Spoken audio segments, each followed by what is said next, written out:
Listo. Entonces nosotros tenemos aquí que para que los derechos políticos y civiles se cumplan, es necesario proveer a los ciudadanos de otros derechos de carácter económico, social, cultural, indispensablemente para que gocen pleno de la ciudadanía. Entonces, también nosotros tenemos que las instituciones democráticas deben garantizar, no solo garantizar el cumplimiento de estos derechos a nivel administrativo, sino que a partir de ahí nosotros debemos contribuir a la construcción de una sociedad democrática donde los ciudadanos vivan en un entorno saludable, seguro y tolerante. O sea, aquí nos hace más referencia en la Constitución de la República que nosotros tenemos. Como tenemos derechos, también tenemos nuestras obligaciones. ¿Y cuáles son los derechos básicos que nosotros tenemos? Hemos visto que tenemos derecho a la salud, a la vivienda, a la educación, a un trato justo, a igualdad, a la justicia, todo eso. Entonces aquí nosotros tenemos las cartas constitucionales de la progresión a los derechos ciudadanos. La democracia. Nosotros hemos visto muchas veces sobre este tema, ¿no es cierto? Sobre la democracia, que es un derecho indiscutible que tiene todos los países que lo practican, sobre todo. Va de la mano con los derechos fundamentales y estos dos, a su vez, dependen forzosamente de la efectividad de garantías constitucionales. O sea, si es que les da valor este tipo de derechos, la Constitución. Garantías constitucionales, esto es que procurar el cumplimiento de los derechos humanos, sin los cuales la democracia no sería posible. En sí, todo se enfoca en la Constitución de la República. En sí, dado, fijado la Constitución de la República, nosotros podemos decir o gozar de la plena democracia. En la actualidad, el concepto de ciudadanía ha adquirido nuevas significaciones que trascienden la ascendencia, consanguinidad y los contratos legales como requisitos para ser considerados ciudadanos.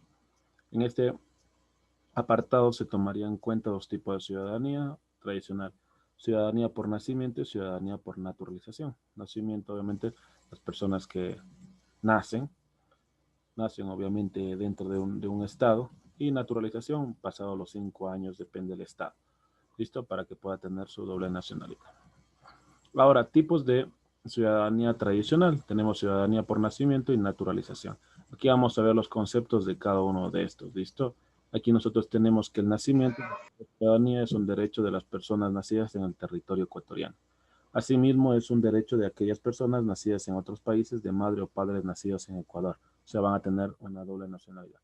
¿Listo? Si es que son nacidos en otro país. Ciudadanía naturalización dice que también entendida como naturalización obedece a un proceso en la que una persona nacida en otro país realiza los trámites pertinentes para adquirir nacionalidad ecuatoriana. Existen varios mecanismos legales que facilitan este proceso. Permanecer en un país una cantidad de años considerables según la ley. Casarse o tener ascendencia directa en ese país, padres o abuelos. Listo. Entonces, el considerable según la cantidad de años es 5 años. ¿Listo?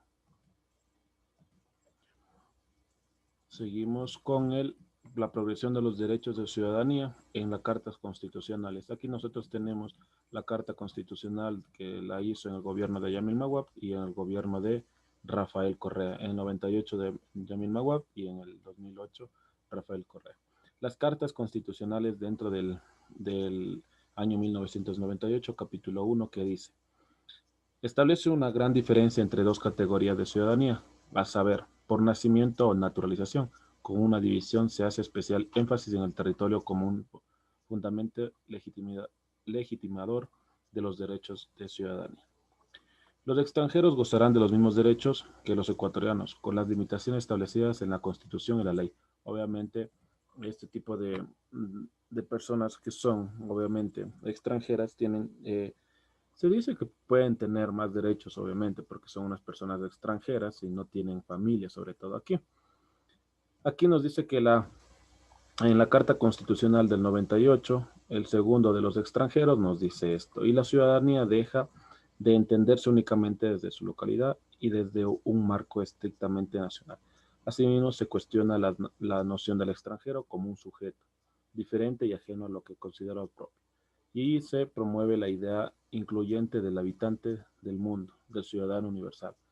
Es obviamente universal este tipo de constitución y que plantea que los ciudadanos conjuntamente extranjeros como ecuatorianos van a tener sus obligaciones, sus derechos, dependiendo del tiempo que la persona esté exiliada aquí.